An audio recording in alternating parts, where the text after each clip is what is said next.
ሁለተኛ መደበኛ ጉባኤውን ከትላንት በስቲያ ያካሄደው የትግራይ ጊዜያዊ ምክር ቤት የሲቪክ ማህበራት፣ የንግዱ ማህበረሰብ፣ የመንግስት ሰራተኞች ተወካዮችና ሌሎችን በተገኙበት ውይይት አድርጓል። በወቅቱም ለተቃዋሚ ፓርቲዎች ሹመት ሰጥቷል። ሹመት ከተሰጣቸው የተቃዋሚ ፓርቲ አመራሮች መካከል ደግሞ የባይቶና ፓርቲ ምክትል ሊቀመንበር አቶ ዮሴፍ በርሀ ይገኙበታል። አቶ ዮሴፍ የፕሪቶሪያው ስምምነት ክትትል ቋሚ ኮሚቴ ሰብሳቢ ሆነው ነው የተሾሙት። ሪፖርተርም ከአቶ ዮሴፍ በርሀ ጋር በፕሪቶሪያው ስምምነት ክትትልና ቀጣይ አፈጻጸሞች እንዲሁም ስራዎች ዙሪያ አጠር ያለ ቆይታ አድርጓል። አብራችሁ ቆዩ። ጊዜያዊ ምክር ቤቱ እንዲኖር ወይም እንዲተከል እንዲመሰረት እየጣርን ነበር የቆየ ነው። ፓርቲዎችም በተለያዩ መንገድ የፓርቲ ጥምረትን ፈጥረን በዛ መንገድ ነበረ ስንቀሳቀስ የነበረው። ጊዜያዊ ምክር ቤቱ እንዲኖር የፈለግነው የተመሰረተው ጊዜያዊ አስተዳደር ወደ አንድ ፓርቲ ኦልሞስት ሙሉ በሙሉ የሚባል መልኩ ለአንድ ፓርቲ ተሰጠና እነሱም ከመካከላቸው በተፈጠረው ችግር ምክንያት ምንም መስራት ስላልቻሉ ወደ ሌላ ጭቅጭቅ ስለገቡ መንግስት የሚያስፈልግ ስለነበረ በዛ ላይም ጊዜያዊ አስተዳደሩ በምንፈልገው መልክ ቢደራጅም የግድ ካውንስል ሊኖረው ይገባል፣ ምክር ቤት ሊኖረው ይገባል። ግለሰቦች እንደፈለጉ እየወሰኑ ሊሄዱ አይገባም። ቢያንስ በምርጫ የተቋቋመ ምክር ቤት ባይኖረንም ለዛ የሚመስል ምክር ቤት እንዲኖረን ነበረ ትግላችን። ስለዚህ ያ እኛ ያደረግነው ትግል አለ። በዛ ላይም ጊዜያዊ አስተዳደሩ ላይም የፖለቲካዊ ጫናዎች እየጨመሩ ስለሄዱ የግድ ካውንስል እንዲቋቋም አድርገዋል ማለት ነው። መጀመሪያውም ብዙም ፈቃደኛ አልነበረም። ያው የፖለቲካ እንትኑ እንዳይጨምር ፈልገው ነው መሰለኝ ፈቃደኞች አልነበሩም። በሂደት ግን ጫናውንም በጣም እየጨመረ መጣ። ከእነሱ መካከል ያለው ፖለቲካዊ ጫና በእኛ በኩልም እንቅስቃሴዎች እየጨመሩ ስለሄዱ ሌላ አማራጭ ስላልነበረ ወደ ማደራጀት ተገብተዋል ማለት ነው። ምክር ቤት ተደራጅቶ ስራውን ጀምረዋል። ኦልሞስት ወደ መጀመሪያ ላይ ወደ አድቫይዘሪ ካውንስል በሚል ነበር የተቋቋመው። ያስኬድን ተብሎ ወደ ምክር ቤት እንዲያድግ ስራና ኃላፊነቱንም ከፍ እንዲል የፕሪቶሪያው ስምምነት መሰረት የተቋቋመ ጊዜያዊ አስተዳደር ስለሆነ ያለው ኦልሬዲ ፕሬዚዳንቱን የተዋዋለው አካላት ነበረ የሚያስቀምጡት የሚሾሙት። ስለዚህ ኦልሬዲ የፌዴራል እጅም አለበት ማለት ነው ፕሬዚደንት መሾሙ ላይ። ከዛ ውጭ ያሉ ስራዎች ግን ምክር ቤቱ እንዲወስድና የቁጥጥርና ክትትል ስራዎችን የመወሰን ኃላፊነቶችንም ይዞ እንዲቀጥል ተደርጎ ነው የተቋቋመው። አሁን እውነት ለመናገር በፊት ከነበሩ ምክር ቤቶች የበፊቶቹ ምክር ቤቶች ያው የምናውቃቸው ናቸው። አንድ ፓርቲ የፈለጋቸውን ሰዎች ለምርጫ ያቀርባል፣ እንዲያሸንፉ ያደርጋል፣ ምክር ቤት ላይ ይሰበስባቸዋል፣ ሀሳብ ይሰጣቸዋል፣ እጅ ያነሳሉ። እንደዛ አይነት አካሄድ ነበር የነበረው እና ምክር ቤት ብሎ ለመጥራትም በጣም አስቸጋሪ ነበር። አሁን የተቋቋመው ምክር ቤት ሲታይ ግን ኢቭን እዛው ውስጥ ምክር ቤት ውስጥ የሚደረጉ ክርክሮችን፣ ውሳኔዎችን የሚቀርቡ ሀሳቦችን ኢቭን ምክር ቤቱ ሆት መሆኑን ምናምን ስናይ በጣም የተሻለ ነው። ከበፊቱ በጣም ህዝብን የሚወክል በምርጫ ስናቋቁማቸው ከነበረን ምክር ቤቶች በላይ በጣም የበለጠና ሪፕሬዘንቴቲቭ የሆነ ፕላስ የትግራይን ጥቅም ሊያስከብር የሚችል አይነት ምክር ቤት ነው የተቋቋመው። በእርግጥ የሚቃወሙ አካላት አሉ። ያ እንደዛ እንዲሆን የማይፈልጉ አካላት አሉ። እነዚህ አካላት ኢቭን የሰራዊት ከፍተኛ አመራሮችንም ጭምር ይዘው የምክር ቤቱን አንጻር ሆነው እየተንቀሳቀሱ እንደሆነ ይታወቃል። ግን ተቋቁመዋል። እኛም ምክር ቤቱ የሚያደራጃቸው ቋሚ ኮሚቴ የሚባሉ አሉ። 7 ቋሚ ኮሚቴዎች አሉ። እዛ ኮሚቴ ውስጥ ነው እንድንገባ የተደረግነው። ስለዚህ እኛ ወደ ኮሚቴው መግባታችን እውነት ለመናገር እንደ ስልጣን እንደ ምናምን የምናየው ነገር አይደለም። አሁን ያለንበት ሁኔታ ይታወቃል። ትግራይ ያለችበት ሁኔታ ይታወቃል። ስለዚህ ትግራይ መንግስት ስለሌላት መንግስት እንዲኖራት ቢያንስ በምርጫ እንኳን ባይተከል መንግስት የሚመስል አካል እንዲኖራት ግለሰቦች በመሰላቸው መንገድ የሚወስኑትን ውሳኔ ቆሞ እየተነጋገርን ለህዝብ ውክልና ባላቸው አካላት እንዲተገበር የማድረግ ሁኔታ ነው ያለው። ከጦርነቱ በኋላ ትግራይ ላይ የተመለሰ ጥያቄ የለም ማለት ይቻላል። በጣም ትናንሽ ነገሮች ሊሆኑ ይችላሉ። ኦልሞስት ከጦርነት በኋላ ያየናቸው ለውጦች የመብራት መመለስ፣ የባንክ መከፈት ካልሆነ ውጭ ምንም የተጀመረ ነገር የለም። ተፈናቃዮች ቴንዳ ላይ ነው ያሉት። ግዛታዊ አንድነቱ አልተከበረም። ኢቨን የመልሶ ግንባታ ስራዎች ምንም የተጀመሩ የሉም። በጣም ጥቂት ነገሮች ናቸው። ከደረሰው ውድመት ጋር ሲነጻጸር በጣም ጥቂት ነገሮች ናቸው እና ኢቨን የጸጥታ ሁኔታው ሊረጋጋ አልቻለም። የፕሪቶሪያ ስምምነቱ በአጠቃላይ ሊፈጸም አልቻለም እና እንደዚህ አይነት ሁኔታ ላይ ሆነን ኢቨን ሲያስተዳድር የነበረው በፊት የነበረው ፓርቲም ክፍፍል ፈጥሮ እርስ በርስ በሚንቀሳቀስበት ወይም በሚጋጭበት መንገድ መንግስት ሆኖ ለመውጣት ወይም የፕሪቶሪያ ስምምነቱ እንዲፈጸም ማድረግ ላይ ትግራይን ወደ ኖርማል ሁኔታ ለመመለስ የሚደረገው ጥረት ላይ ኃላፊነት ተሸክመናል ብለን ነው የምናስበው። ሞር ከዛ በመሆናችን ኃላፊነት ጨምረን ሌት ቀን እንድንንቀሳቀስ እንድንሰራና የቻልነውን ኮንትሪቢዩት ለማድረግ እድሉን አግኝተናል ብለን ነው እንጂ የምናየው ሌላ መንገድ የሚታይ አይደለም። ስለዚህ አሁንም ያንን ተጠቅመን እረፍት አልወሰንም። ምክር ቤቶች ከመጀመሪያው ከተቋቋሙበት ጊዜ ጀምሮ መጀመሪያ ምክር ቤቱን ከካውንስል ወደ ምክር ቤት ለማምጣት የሚሰሩ ስራዎች ነበሩ። ያው ቢዚ ነበረ። ሁለተኛው ላይ ደግሞ ኦልሞስት አሁን ለሶስተኛ ጊዜ ነው እየተሰበሰበ ያለው። ሁለተኛው ኢንተርቫል ላይም ተመሳሳይ ስራዎች ነበሩ ሲሰሩ የነበሩ መግባት የነበረባቸው ያልገቡ የገቡትንም ስርዓት ምግባር ምናምን ማዘጋጀቱ ላይ ብዙ ስራዎች ነበሩ። አሁን ደግሞ ቋሚ ኮሚቴ ተቋቁሞ አሁን ቋሚ ኮሚቴ ኦልሞስት አንድ ቀን ዋለው ከተቋቋመ ትላንት ስልጠና ነበረ። የስራ የምንጀምርበት መንገድ፣ የሚኖሩ ፈተናዎች፣ እናስቀምጣቸው የሚገባን መፍትሄዎች፣ ወደፊት እንዴት እንሄዳለን እና የሚሉ ነገሮች ላይ ስልጠና ነበረ። ኢቭን ከጽሕፈት ቤቱንም ከምናምን የማስተዋወቅ ስራ ነበር። ዛሬ ላይ ደግሞ አስተባባሪ ኮሚቴ የሚባል አለ። ከቋሚ ኮሚቴዎች የተውጣጣ ሰብሳቢዎችና አፈጉባኤ፣ ምክትል አፈጉባኤ ያሉበት አስተባባሪ ኮሚቴ የሚባል አለ። ያ ኮሚቴ ነው ያለው ምን ማድረግ እንዳለብን፣ እንዴት መሄድ እንዳለብን፣ እንዴት ወደ ስራ መግባት እንዳለብን ነበረ የነበረው። በሚቀጥሉት ቀናት ሙሉ በሙሉ ቋሚ ኮሚቴዎቹ ወደ የዘርፉ ወደ ተሰጣቸው የስራ ክፍል ገብተው ስራ ይጀምራሉ ብለን ነው የምናስበው። ስራ በሚጀምሩበት ሰዓት ብዙ ችግሮች ሊያጋጥሙ እንደሚችሉ እናውቃለን። ግን ውጭ ሆነው ከሚረብሹ ኃይሎች ምክር ቤቱ ላይ የተሰበሰቡ ኃይሎች ስለሚበዙ እና ሞር ሬፕሬዘንቴቲቭም ስለሆኑ ፈተናዎችንም አልፈን መሄድ እንችላለን ብለን ነው የምናስበው።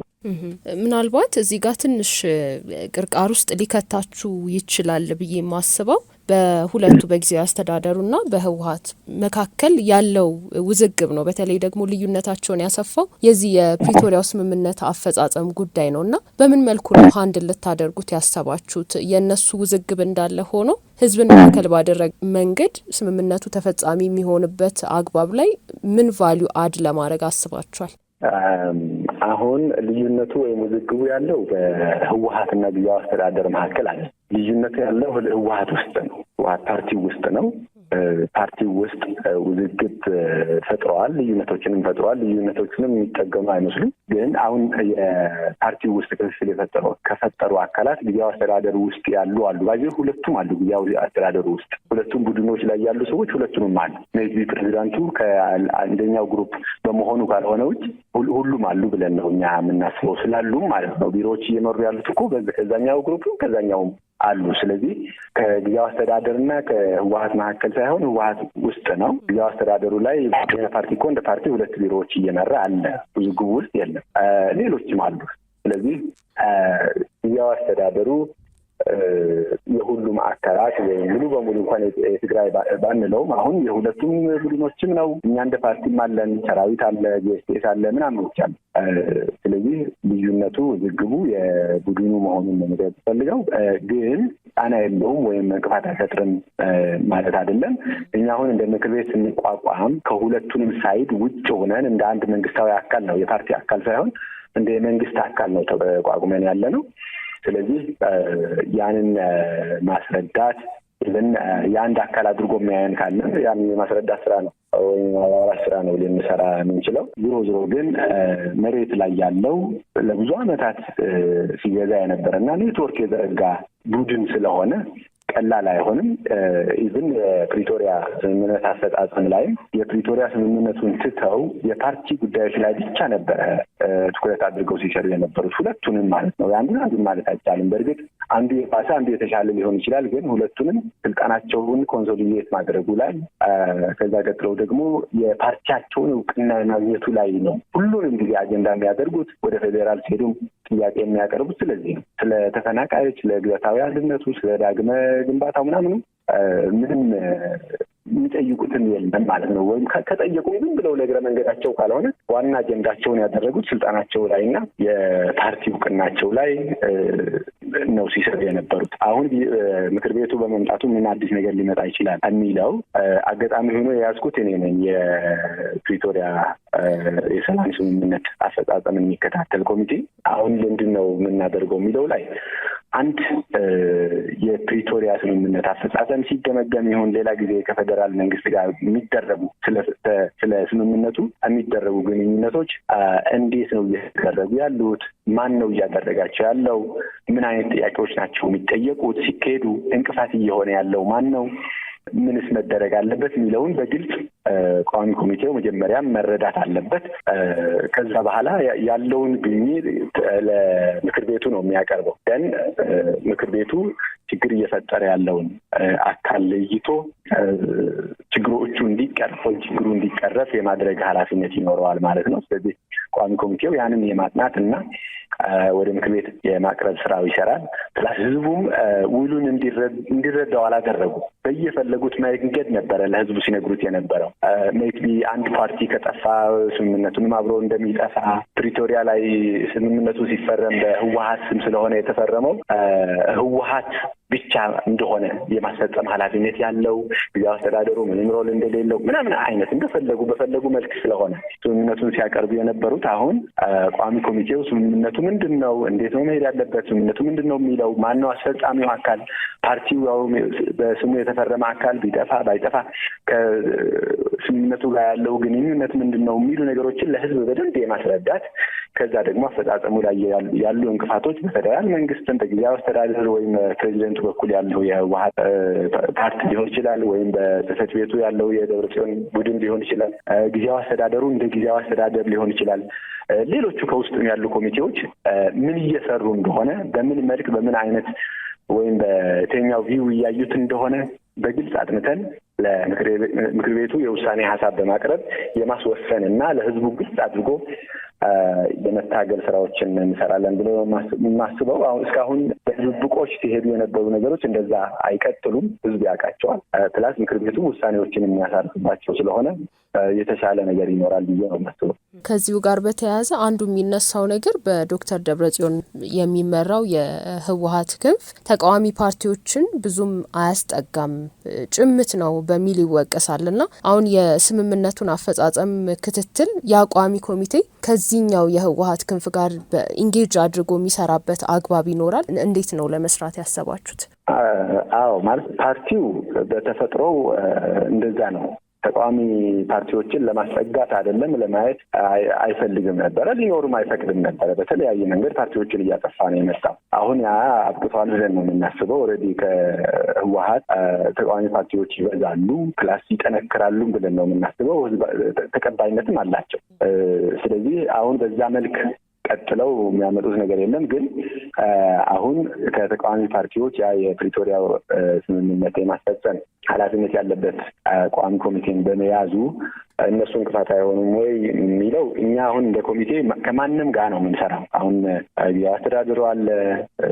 በእርግጥ የህወሓት ወይም የደብረጽዮን ቡድን ፕሪቶሪያው ስምምነት ማስፈጸሙ ላይ ብዙም ኃላፊነት አለው ብለን አናስብም። አሁን ግን የግድ መሬት ላይ ያሉ ነገሮችን መፍታት ስላለብን ኢቭን ያሉ ኮንሰርኖችም ካሉ በእነሱ በኩልም ሊሆን ይችላል፣ በሌላው በኩልም ሊሆን ይችላል፣ ያሉ ችግሮች መፍታት ስላለብን ከሁሉም ጋር ኢንጌጅድ ሆነን እንሰራለን። ለህዝብ የሚጠቅመውን የምንለውን ከማንኛውም ጋር እንሰራለን። ከፌደራል መንግስትም ይሁን ከጊዜያዊ አስተዳደሩም ወይም ከደብረጽዮን ቡድንም ከሌሎችም ተቃዋሚ ፓርቲዎችንም እንሰራለን፣ ከእንትና ጋር እንሰራም ከኛው ጋር እንሰራለን የሚል ነገር የለም። የሚጠቅም ከሆነ ፕሪቶሪያ አፈጻጸሙ ላይ ተጽዕኖ የሚፈጥር ነገር ወይም እንቅፋት ሊሆን የሚችል ነገር ከሆነ ከሁሉንም ጋር ተቀራርበን እንዴት መፈታት እንዳለበት ችግር የሚፈጥር ከሆነ ምክንያቱ ምን እንደሆነ ለምን እንደዛ እያደረጉ እንደሆነ ለህዝብም ግልጽ እያደረግን ከማንም ጋር ኢንጌጅድ ሆነን እንሰራ ነው የሚል ፕሮግራም ይዘናል። አሁን የቋሚ ኮሚቴው ሰብሳቢ ስለሆኑ አንድ ጥያቄ ላንሳና ከሰሞኑ የፍትህ ሚኒስትሯ መንግስት ሰላም ወዳድ እንደሆነ ማሳያ ከሆኑት ጉዳዮች መካከል የፕሪቶሪያው ስምምነት አፈጻጸም ውጤታማ መሆን ነው በሚል ተናግረው ነበርና ስምምነት አካሄዱ ያው ብዙ ትችቶች ይቀርቡበታል፣ ግን በእርሶ እይታ ውጤታማ ነው ማለት ይቻላል ወይ? እኛ በተለያዩ ጊዜያት እየገለጽን እንደመጣ ነው የፕሪቶሪያው ስምምነት ሜይቢ ተኩስ መቆሙ ውጤታማ ያስብለዋል ወይ ያስብለውም የሚያከራክር ነገር ይሆናል። ግን መሬት ላይ ያሉ ነገሮችን ካየን እስካሁን ምንም የተፈጸመ ነገር የለም። የተፈጸሙት ያልኩሽ ቅድም የተናገርኳቸው ነገሮች ናቸው። ላይክ መብራት ተለቋል ምናምን ነገር በጣም ሲምፕል የሆኑ ነገሮች የጦርነቱ መነሻዎችም ሳይሆን ወይም መንስኤዎች ሳይሆን ጦርነቱ የፈጠራቸው አንዳንድ የመብራት የምናምን ነገሮች ናቸው። ከዛ ውጭ ዋነኞቹ ጥያቄዎች ጊዜያዊ አስተዳደሩ ትግራይ ላይ የማስተዳደር ስራው እንዲያከናውን ሲፈጠር ሁሉንም ለቲፒኤልኤፍ መስጠቱ ራሱ ለአንድ አደጋ ነበረ። ስምምነቱ አካታች ጊዜያዊ አስተዳደር ይቋቋም እያለ ለህወሓት ብቻ መስጠቱ ራሱ ከዛ ነበረ መፍረስ የጀመረው ወይም አለመተግበሩ አደጋ እየሆነ የመጣው ማለት ነው። ከዛ ቀጥሎ ደግሞ መፈጸም አለባቸው ተብለው ፖይንት በፖይንት የተቀመጡ ነገሮች አሉ። የግዛታዊ አንድነቱ የመጀመሪያው ነበረ። ከዛ ተፈናቃዮችን ወደ ቀያቸው መመለስ ነበረ ቀጥሎ የሚመጣው። ያ እንዲሆን ደግሞ ከኢኤንዲኤፍ ውጭ ያሉት ወይም ከኢትዮጵያ ሰራዊት ውጭ ያሉት ታጣቂዎች የኤርትራንም ጭምር ከትግራይ እንዲወጡ ነበረ መደረግ የነበረበት ወይም ስምምነቱን የሚያስቀምጠው። የኤርትራ ሰራዊት ኢትዮጵያ ውስጥ አለ። ኢትዮጵያ ውስጥ ትግራይ ውስጥ ማለት ነው። የአማራ ክልል ታጣቂዎች አልወጡም። ምዕራብ ትግራይ እኮ ምንም እንቅስቃሴ የለም እስካሁን። ይህን ወደ አንዳንድ የሰሜን ምዕራብና የደቡብ ዞኖች የተመለሱ ተፈናቃዮች አደጋ ላይ ናቸው። ምንም የተሰጣቸው ዋስትና የለም። ስለዚህ የሆኑ ጅማሬዎች ነበሩ፣ ግን በታሰበበት መንገድ ስላልተፈጸሙ ፕሪቶሪያ ስምምነት ስላልተፈጸመ ወደ አደጋው እንዳለ ነው። ፕላስ የመልሶ ግንባታ ስራዎች ምንም አልተጀመሩ፣ ምንም የለም። በጣም ትናንሽ ነገሮች ናቸው። ወይም መንገድ ምናምን እንዲሁ ከተማ ላይ ካልሆነ ሌላ የተሰራ ነገር የለም እና የፕሪቶሪያ ስምምነት ተግባራዊ በመሆኑ እንደዚህ በመሆኑ ቶክስ ሳይከፈት እንደዛ እስከ ዛሬ መቀጠሉ ካልሆነ ውጭ ሌላ ምንም የተፈታ ነገር የለም፣ የተፈጸመ ነገር የለም። ከዚህ በኋላ አንድ ብለን እንጀምር ነው ብለን እየተንቀሳቀስን ያለን። ከዚህ በኋላ የተለያዩ ስጋቶች አሉ ለስምምነቱ አፈጻጸም ከዚህ በኋላ እንቅፋት ሊሆኑ ይችላሉ የሚሏቸው እንደው ነገሮች ካሉ ቢገልጹልኝ። በመጨረሻ ለእንደዚህ አይነት ለሰላማዊ ግንባታ እኛ እያልን ያለ ነው የሰላም ስምምነቱ ተፈጻሚ ይሁን ስንል ስለ ሰላም ነው እያወራን ያለ ነው እና ጦርነት መከፈቱ ለሰላም ሁሉም ጊዜ ፖዚቲቭ ሊሆን አይችልም፣ አደጋ ነው የሚሆነው። ፕላስ በሰላማዊ መንገድ ለሚፈጸሙ ጉዳዮች አደጋ ነው የሚሆነው። ከዛ ጋር ተያይዞ ደግሞ ብዙ ጊዜ እንደገለጽነው የደብረጽዮን ክንፍ ከሻዕቢያ መንግስት ጋር ከሰራዊቶቹ ጋር ከምናምኖችም ግንኙነት እያደረገ እንደሆነ ነው እንትኖቹ መረጃዎቹ የሚጠቁሙት። ስለዚህ እንደዚህ አይነት ነገሮች በመኖራቸው ጥፋቶች አይኖሩም ብሎ ለማስቀመጥ ይከብዳል።